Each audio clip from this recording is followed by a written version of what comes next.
Ishu, this is your boy Sxnish, and you're here with us on the Youth Movement, a show that gives a platform to all the entrepreneurs, artists who are game changers. Exactly, as you know. So today we have with cheese, cheddar cheese. As is Nandi nice, no man. So he's here. Thank you, man. I'm honored to be here, man. It's a pleasure to be in your presence and your platform, man. Thank you for this opportunity. Yeah. This means a lot. We also feel welcome that you're here, man. Thank you. So Thank who you is so much. who is Cheese? Cheese is a singer songwriter. I'm also a model. I'm also a music engineer. Basically, I'm art itself. Yeah. I'm an influencer. I'm a person that's about changing the industry, changing people's lives. That's how I consider myself. Yeah. Yeah. So how did all this start? How did you become an artist? How did you even think you see now Anna pursue being an artist like full time as a career?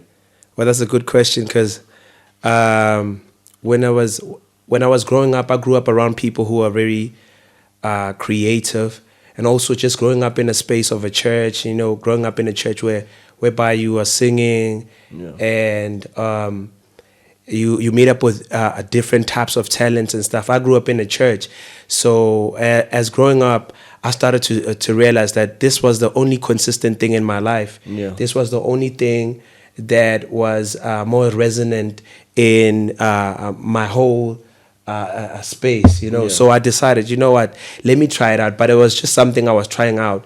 And then as time went by, I started to see the growth in it. Then I was like, no, man, this is what I'm actually called for. I'm actually here to change the world at large. I'm here to change people's lives through music and art itself. Yeah. So what type of genre is your music?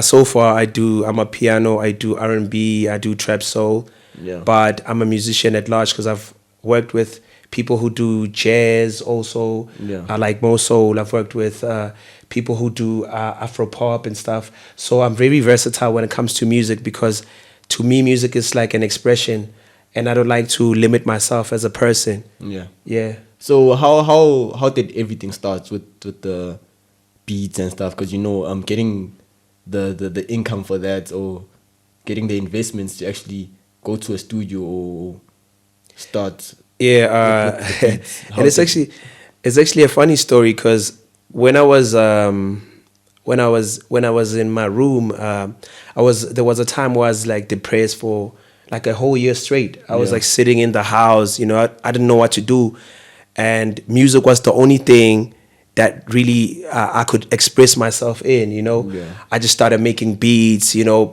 but people at home didn't understand this depression thing. It wasn't as famous at that time.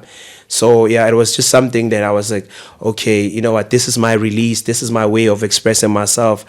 And then I started to grow love, and then I built my way up. And then at some point, then I started to say, you know what, let me turn this into a business.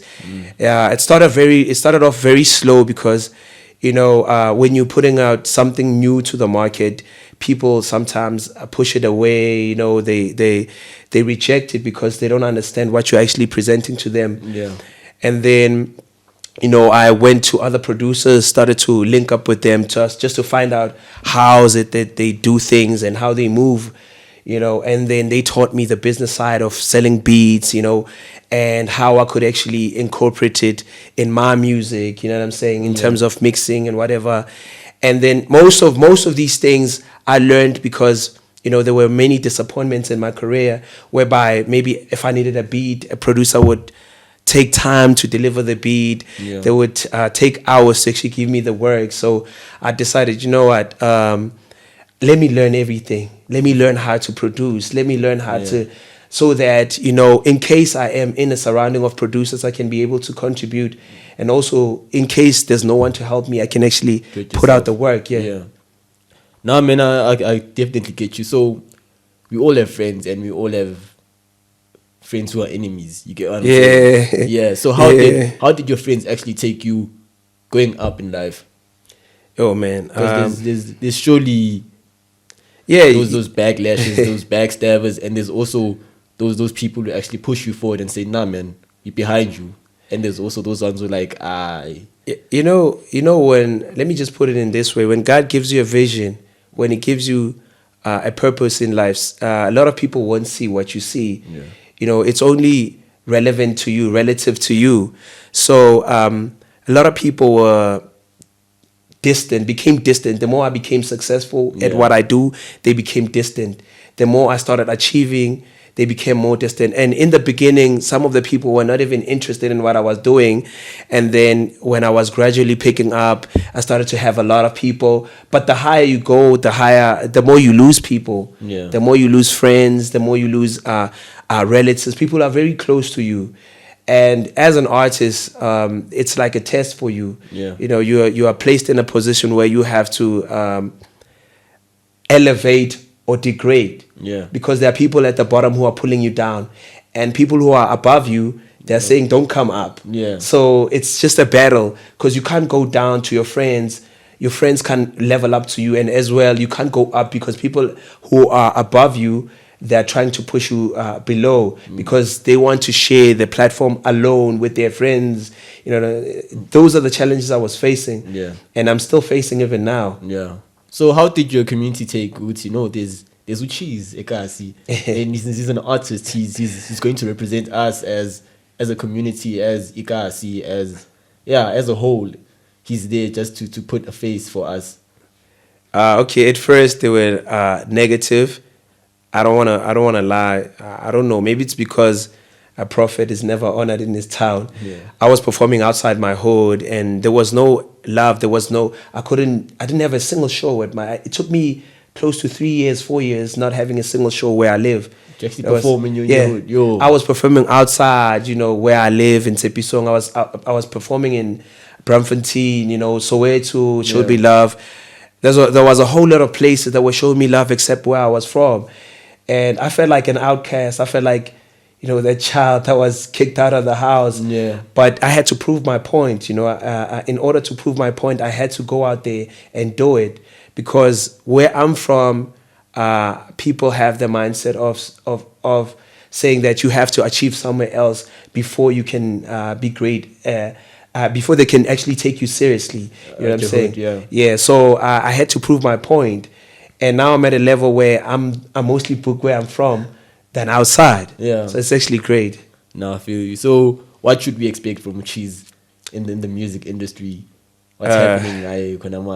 Gigs? Where are you at? And where can people find you? Cheese something. Okay, first of all, let me just take this time to just like say this. Cheese Boy is bringing an image. As you can see how I'm looking. I'm bringing makeup for men to the industry, which is done by Teja Artistry. I'm bringing a change to the industry. I'm bringing a fashion and style. Yeah. You know, there are only few artists that can bring style to their art. You know, I'm bringing fashion. I'm bringing a new era of people, you know, of a gender, because, you know, if you look at male, female, there is that split between the male and the female within the industry. You know, for instance, you can't wear makeup like I do, because you're a man. You know, there are limitations and blockages as a person. You know what I'm saying? When you're trying to break into the industry. So this is what I'm bringing to the industry. I'm bringing new material, something that a lot of people have not experienced as yet. And it's going to be exciting. It's an exciting journey. As in terms of gigs, you can catch me this Saturday in Tepisong. I'm performing Boys' Place on the 4th. And I'm also, Javlito is also hosting an event on the 3rd as well. So it's a busy weekend. It's going to be litty. It's going to be litty, definitely. So what inspired the look? What inspired the look? Okay, at first, I didn't have an image. So we were looking for something that we could use as an image, right? And, you know, the person that I'm working with, Teja Artistry, kept on like doing different looks. You know, I would go outside wearing like girl makeup, Yeah. and then just standing. It was just weird and stuff. You know, people were just laughing at me. Yeah, surely. Yeah. You know, because it was just it was something new, something they were not expecting from me. Yeah. You know, and then we went back to the drawing board. We were like, no, we need something authentic, something new, and you know, some things just come spiritually. They just land on your hands through God. I believe God gives you that space to explore, you know, your artistry, you know. And then after a little while, then, you know, it started to have this Ndebele influence, you know. It was just something that came, like, as we were working on the product. Yeah. It started to have that Ndebele influence, that African feel to it, you know. And then we started growing and growing and growing, and then as time went, we started to see, okay, this is what we want. Yeah. This is who we are, you know. This is the That works for African you, yeah. trade that we're bringing to the makeup. You know, we started to mix African makeup as well as the international, just to make it more urban. You know, Yeah. it was to be honest, it's not something that we expected, but it's great. You know, it's something that expresses more than just art. Because if you look at the history of African people, we come very far. Where if you look at the old kings, they used to wear face paintings, you know, makeup in a sense, and they were male. So as time went by, people started to lose that connection with that. You know, they started to see it as something gay, as something that was against the society. Exactly. But now we're bringing it back. Yeah, and men used to even wear heels at some point. Yeah, Yeah, you know what I'm heels saying. of Yeah, men at first. yeah. There was no gender in specifically. There was no gender in a way. A male was just a male. He didn't have to define himself through the way he dresses or the way he speaks. They just knew, if you are a man, you're a man. You can wear a Scottish dress, but you're still a man, you know. So it's just something that we're trying to bring into light in this society that we're living in. Yeah. So as you said that you went through a tough stage, depression. Yeah. Don't you think there's other just let me say children or people from your hood that are going through the same thing, that are going through challenges, that want to make it in the industry or in the art industry, let me just say. What are you doing or going to do or inspiring them with? Okay, that's a tough question. But I believe in art, there are challenges, and I believe every artist goes through that depression phase, because you're trying to link your product with the market. You're trying to feed people food, and you don't know how they're going to react to the food. It's just similar to cooking. You know, when you're cooking, you don't know how people are going to react. And, you know, it's so dear to you. You know, you take your time trying to craft this this big thing, and then only to find out at times people reject the thing, you know, and you start becoming depressed. It's something that each and every artist should know. They're going to go through it. And I believe there should be systems whereby in the government or in the music industry, whereby we can assist artists in terms of depression. You know, forms of helping them adjust to the pressures that come with being in the industry, because the industry has a lot of pressures. You know, sometimes you meet people, they are your friends, they tell you, if you don't take drugs, you won't be as brilliant as you should be. You know, I've had those kind of friends, and they've lost their careers because of drug abuse, alcohol abuse. You know, I believe there should be systems within the industry, within the government itself, whereby we have psychiatrists who will assist each and every artist that's going to be a part of the industry, and also educate kids who are trying to come in the industry. No, I definitely. I don't know if I've answered you. No, you answered me. No, definitely answered me. Let's move from your music side, and let's come to your modeling side. As your image is it just says a lot about you modeling, fashion model. So how's that going for you? Okay, it's a challenging career career Yeah. path. It's also a challenging industry to be in because there are already platforms that are established, like agencies that are established for like a way that you have to take in order to get to a certain level. You know what I'm saying? And for me, as a person that's building a brand that's independent, I'm getting these challenges that I face each and every day because now maybe I would go to an audition, and when I get to that audition, they would say, okay, hey man, you don't have an agency. When I bring the product, when I bring the talent, they don't judge me based on the talent. They would judge me based on who do I know, who am I linked with. You know what I'm saying? And that's the challenge. That's the barrier I'm trying to break. You know, I'm trying to have a release within that I want to have that space. You know, or that.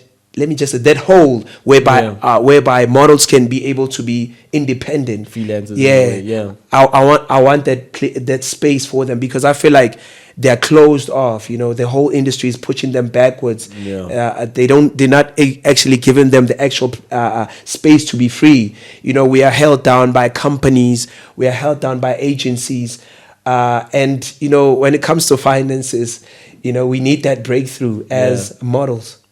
True. So have you come across, let me just say, a designer who's just said, no, I need you to wear this, and you uncomfortable with that? Yeah, many. I got a lot of. Actually, you know, I wish they could see the way I see. You know, sometimes you see things differently. Vision is yeah. My vision is different. You know, they want to conform. I want to be different. I want to change the world. Yeah. I want to bring a different element. And I think that's the battle between me and designers. And at times, designers want to work for a quick buck. Yeah. You know, they don't want to work for longevity, for the future, for the next 20, 30 years. They just want to work and get paid now. You know, the difference between a cameraman and a photographer. Cameraman right now. Much. Sorry. Yeah. And then the photographer for the long run. Yeah, they're looking at creating a legacy. Yeah, as compared to just making money quickly and then you know what I'm saying? Their contents where they tell it all. Yeah, you know. So that's the challenge that I have between me and the designers. The designers don't understand the vision that I have. Yeah. They more focused on just a quick payoff, and I'm focused on 15, 30 years, or when I'm dead, you know, type of revenue. Yeah, sure. So let's just get back to Cheese. Yeah. Who is Cheese? Ukhulele kuphi? Where did you go to school? What happened to Cheese for him to become Cheese? Cheese grew up at Tepisong, a small township called Tepisong. But half of my life I was just moving around. I used to move from family to family. I think that's where the name Cheese Boy comes from. Yeah, it comes from like just me moving from Kasi to suburb. You know, I was caught up in two worlds where I can't really express myself. You know, when I'm in the hood, you know, I can't be the suburb boy. When I'm in the suburb, I can't bring the Kasi boy within the space. So you know, and then as I grew, I went to different schools, and that kind of like changed my character as a person. It changed how I viewed life. I started to see the similarities that we had, even though we thought we were different from different. Like when you're at Gas, you think, okay, I'm different from people in the suburbs, but I started to see that we had some similarities within the mindset. We all wanted to succeed, but our approaches were very different, you know. And Cheese grew up, you know, I think mostly in church, you know, doing church, and I was facing challenges between, you know, when you're doing music and you're doing church, you're caught up in a position where, okay, maybe you're singing about something that is against what you believe in, you know what I'm saying? And those were the challenges as I was growing, you know, until I started to say, you know what, I'm accepting myself as I am, because my sole purpose here on earth is to bring light, is to change lives, you know. And sometimes to change lives, I have to be in a situation to be in people's situation, to be able to understand their surroundings. Yeah. No, thank you, man. So where can people find you? Your handles, your IG. Yeah, just tell us where we can find you and follow you. Okay, on TikTok is Cheeseboy602. On Instagram is Cheeseboy622, and then also on Twitter. On my Facebook is Cheeseboy Straight. Yeah, I'm not on other platforms. WhatsApp I can't say. Yeah. No, thank you for being here. And the youth movement actually loves to have people like you who express themselves and who don't actually let me not say in other words, but who are not afraid to express themselves actually and come out there and show themselves as they are. So we thank you for people like that, and you are an inspiration to a lot of people. So we thank you, Mr. Cheese. Thank you so much for having me, man. I hope we'll have more of these. You know, I feel like there's a lot I can say, but in this world that we're living in, we're limited by time. Yeah. So I'm just thankful for the platform. Thank your whole team for having me. Yeah. Big up. We thank you. Away. Exactly. So it's like that, man. Yeah. So this is your boy Sxnish. You can follow me on IG _Sxnish with the X. You know, that's the boy. So follow us on YouTube, Nolu Unlimited Multimedia. That's for YouTube, that's for Instagram, that's for Twitter and Facebook. So you catch us with me, Sxnish Omake Kamaningi, Opara Nice, and do cheese over here. Thank you. Thank you.